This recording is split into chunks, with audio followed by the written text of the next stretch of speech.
यहाँ पे मैंने वाटर कलर की स्केचिंग भी कर रखी है, लेकिन आज के लिए हम करने वाले हैं पेन स्केचिंग, क्योंकि pen as compare to water colour easy होता है कंट्रोल करने में। हम वहाँ पे लाइट डार्क को इजीली कंट्रोल कर पाते हैं, लेकिन वाटर कलर में क्योंकि पानी आ जाता है तो हम इजीली कंट्रोल नहीं कर पाते, थोड़ा हार्ड मीडियम हो जाता है। तो यहाँ पे बेसिकली मैंने एक पोर्ट्रेट लिया है।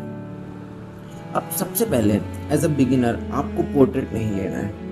आई नो मैंने यहाँ पे पोर्ट्रेट लिया है क्योंकि मेरे को प्रैक्टिस है पोर्ट्रेट बनाने की।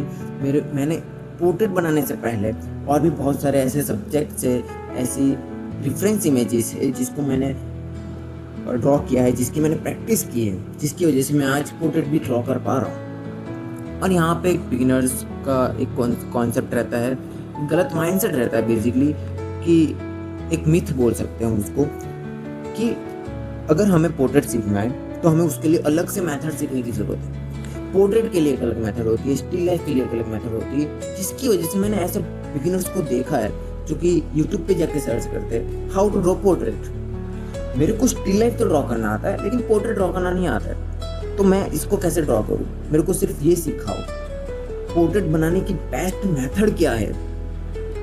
सच बताऊं ना, ये सब कुछ टाइम पास है। एक्चुअली में आपको ये सारी चीजें काम नहीं लगने वाली है, क्योंकि अगर आपको एक्चुअली में आपसे अगर स्टिल लाइफ भी ड्रॉ हो जाता देन पोर्ट्रेट भी आपसे ड्रॉ हो जाता। पोर्ट्रेट कोई अलग चीज नहीं है कि सबसे हार्ड चीज तो यही है। पोर्ट्रेट को सीखने के लिए बहुत मेहनत लगती है। आपको एक बार के लिए स्टिल लाइफ आ जाएगा, लैंडस्केप आ जाएगा, लेकिन पोर्ट्रेट नहीं आ सकता। नहीं, जैसे स्टिल लाइफ ड्रॉ होता है वैसे ही पोर्ट्रेट भी ड्रॉ होता है, उसके लिए अलग मेथड नहीं होते।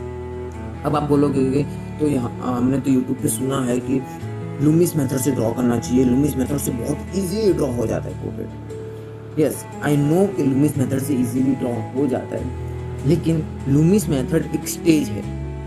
लूमिस मेथड को सीखने के लिए उससे पहले आपको कुछ ऐसी चीजें हैं, कुछ ऐसे कॉन्सेप्ट्स है जिनको क्लियर करने हैं, जिनको समझने की जरूरत है आपको, जिससे अगर आप उन सारे कॉन्सेप्ट को समझते हो तो लूमिस मेथड आपके लिए और इजी हो जाता है अंडरस्टैंडिंग के लिए। आप बाद में लूमिस मेथड से भी बहुत इजीली बना सकते हो। लेकिन आई एम डैम श्योर, अगर आपने आज लूमिस मेथड सर्च किया है, अगर आपने ट्राई की होगी लूमिस मेथड से पोर्ट्रेट ड्रॉ करने की, देन आपसे नहीं बना होगा। क्यों नहीं बना होगा? क्योंकि उसका यही एक रीजन है कि लूमिस मेथड से पहले कुछ कॉन्सेप्ट्स होते हैं, जैसे कि लाइंस, एंगल्स, वैल्यूज, प्रोपोर्शंस।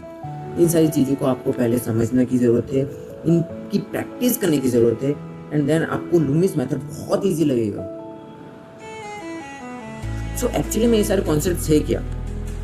ये सारी चीज़ें फंडामेंटल्स और प्रिंसिपल्स में आती है ड्राइंग। अगर आपके फंडामेंटल्स और प्रिंसिपल्स क्लियर है इन शॉर्ट, देन आप कोई भी चीज़ को बहुत ईजिली बना सकते हो। उसके बाद में आपको ये सारी चीज़ें सर्च करने की ज़रूरत नहीं पड़ेगी। एंड एक बात समझ लो कि आपको ड्राइंग सीखना है, आपको पोर्ट्रेट ड्रॉ करना नहीं सीखना है, ना ही स्टिल लाइफ ड्रॉ करना सीखना है। आपको बेसिकली सिंपली ड्राइंग सीखना है। हम खुद इतना हार्ड बना देते ड्राइंग को कि बाद में हम उसको कभी सीख ही नहीं पाते, हम अपने दिमाग में इतना हार्ड ले लेते। अब आपने अगर नोटिस किया हो, मैंने यहाँ पे ड्राइंग की स्टार्टिंग कैसे की है? लाइंस के थ्रू। मैंने सबसे पहले लाइंस के अंदर चीज़ों को कन्वर्ट की। अब क्यों लाइंस के अंदर कन्वर्ट की? तो लाइंस एक ऐसी चीज़ है जिसको हम बहुत इजीली बना सकते हैं। लेट्स सपोज, अगर मैं आपको एग्जांपल दूं, अगर मैं आपको दो शेप्स ड्रॉ करने को बोलूं, एक सर्कल और एक स्क्वायर, आप सबसे ज़्यादा एक्यूरेट कौन सा शेप ड्रॉ कर पाओगे? Obviously square. लेकिन क्यों? व्हाई? क्योंकि अब देखो, इसी के अंदर सारे कॉन्सेप्ट्स छुपे हुए हैं। अगर आप अच्छे से समझते हो, ऑब्जर्व करते हो चीज़ों को, देन आप एक दिन पोर्ट्रेट बहुत इजीली बना सकते हो।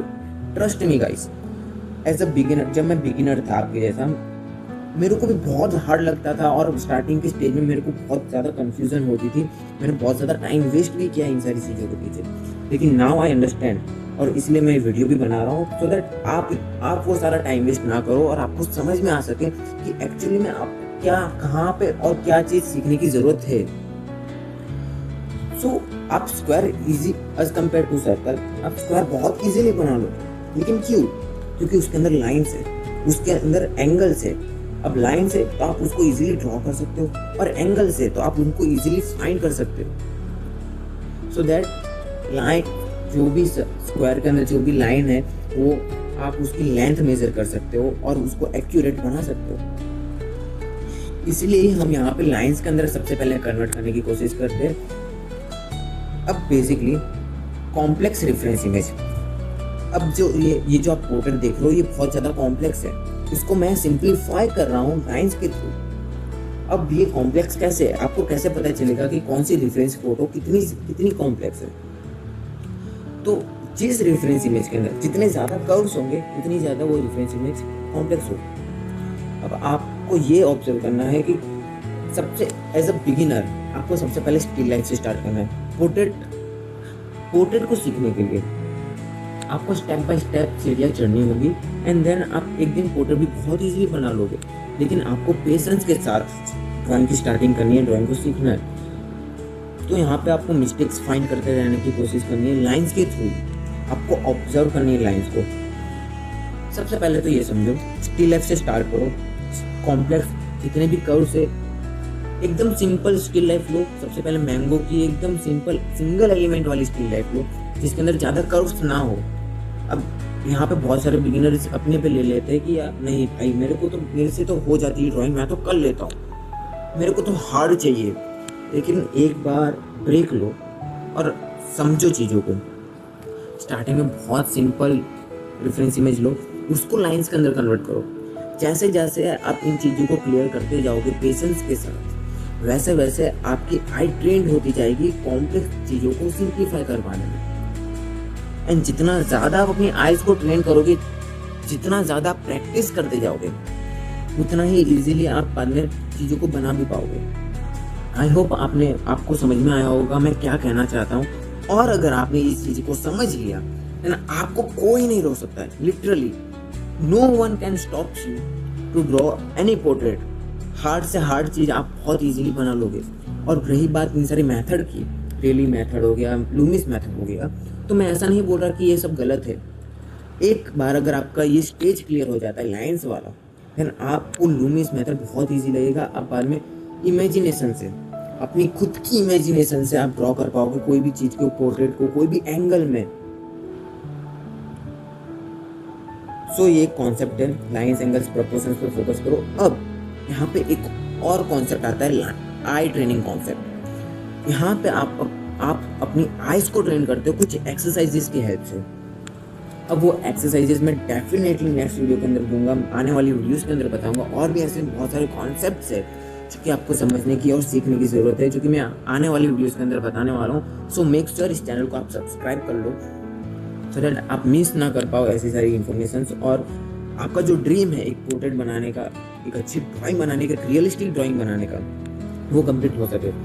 अब यहाँ पे मैं और एक बिगिनर्स की मिस्टेक्स की बात करने अब यहाँ पे बिगिनर्स एक और ऐसी मिस्टेक करते हैं जिसकी वजह से वो कभी ड्राइंग सीख नहीं पाते या फिर वो बहुत ज़्यादा टाइम वेस्ट कर लेते हैं। उसके बाद उनको समझ में आता है कि यार एक्चुअली में मेरे को ये नहीं करना था, एक्चुअली में ये मेरी मिस्टेक्स हो रही थी। और उसके बाद वो रिग्रेट करते हैं, फ्रस्ट्रेट होकर मे भी ड्राइंग छोड़ देते हैं। सो वो मिस्टेक है, बहुत ज़्यादा फास्ट हड़बड़ाहट करनी। देखो, जब आप इन सारी चीज़ों को सीखोगे, जब आप आई ट्रेनिंग कर रहे होंगे, देन आपको बहुत ज़्यादा पेशेंस की जरूरत पड़ेगी। आपको चीज़ों को समझ के, एक एक चीज़ को समझते हुए करना होगा। मैं ये नहीं कह रहा कि एक बार आप 2 दिन में, 3 दिन में या महीने भर में पोर्ट्रेट ड्रॉ करना सीख जाओगे, नहीं। मे भी आपको टाइम लग सकता है, क्योंकि मेरे को लगा है। एक्चुअली में मेरे को ऐसे पोर्ट्रेट ड्रॉ करने में, डायरेक्ट पेन से और डायरेक्ट लाइंस के थ्रू ड्रॉ करने में बहुत टाइम लगा है।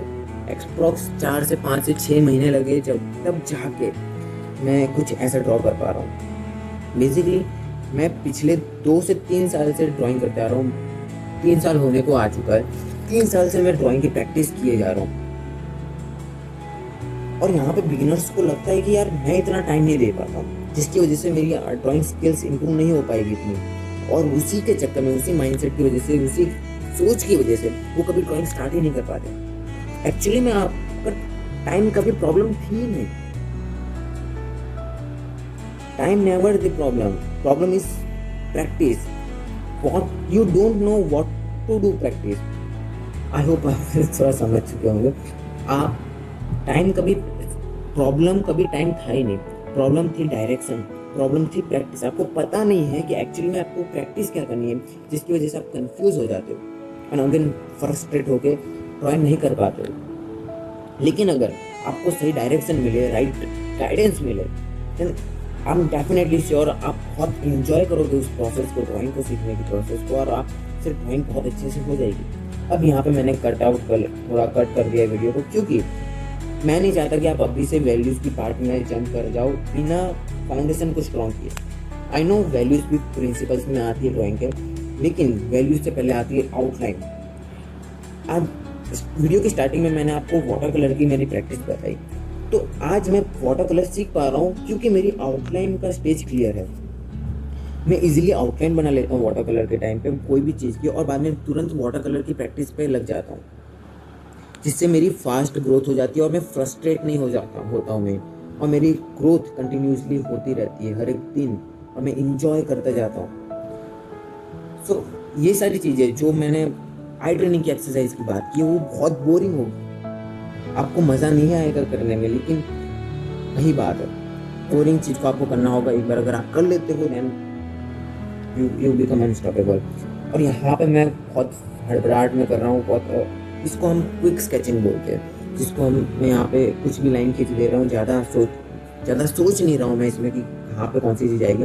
बेसिकली यहाँ पे मेरा मेन गोल है चीज़ों को एज इट इज़ लाइक दिखाना, एक एक्सप्रेशन क्रिएट करना कि हाँ लग रहा है कि पोर्ट्रेट एक साइड फेस पोर्ट्रेट है, दैट्स इट। मेरा यहाँ पे रियलिस्टिक ड्राइंग का मोटिव नहीं है। और यहाँ पे बिगिनर्स की एक और मिस्टेक मेरे को याद आ रही है। बिगिनर्स को ये लगता है कि भाई मैं एक पोर्ट्रेट बनाऊंगा 5 घंटे का, उसके अंदर बहुत ज़्यादा डिटेलिंग करूंगा, हाइपर रियलिज्म रियलिस्टिक बनाऊंगा 5-10 घंटे दे के, और लोग से तारीफ करेंगे मेरी, और मेरी ड्राइंग स्किल्स इंप्रूव होगी, मैं प्रैक्टिस करूंगा। लेकिन एक्चुअली में आप वहाँ पर प्रैक्टिस नहीं कर रहे होते हो, टाइम वेस्ट हो रहा होता है वहाँ पर।